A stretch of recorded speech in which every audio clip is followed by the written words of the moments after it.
Kaaway ka ba nila? Halika rito, hindi natin sila bati.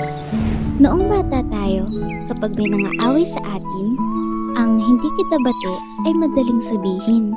Dumarating ang mga araw na may tampuhan, sakitan, pero magkalaro na ulit tayo kinabukasan.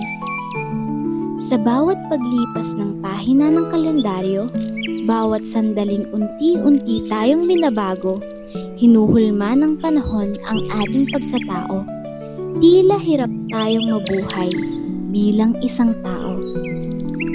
Bawat araw, bawat bagay, bawat tao, minsan kahirap harapin, kahirap ding talikuran.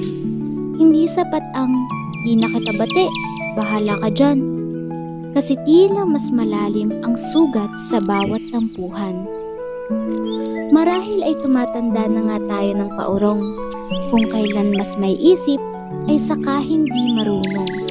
Hindi marunong magpatawad, hindi marunong umusad, ngunit marahil ang mas malalim na sugat ay mas mabagal maghilom.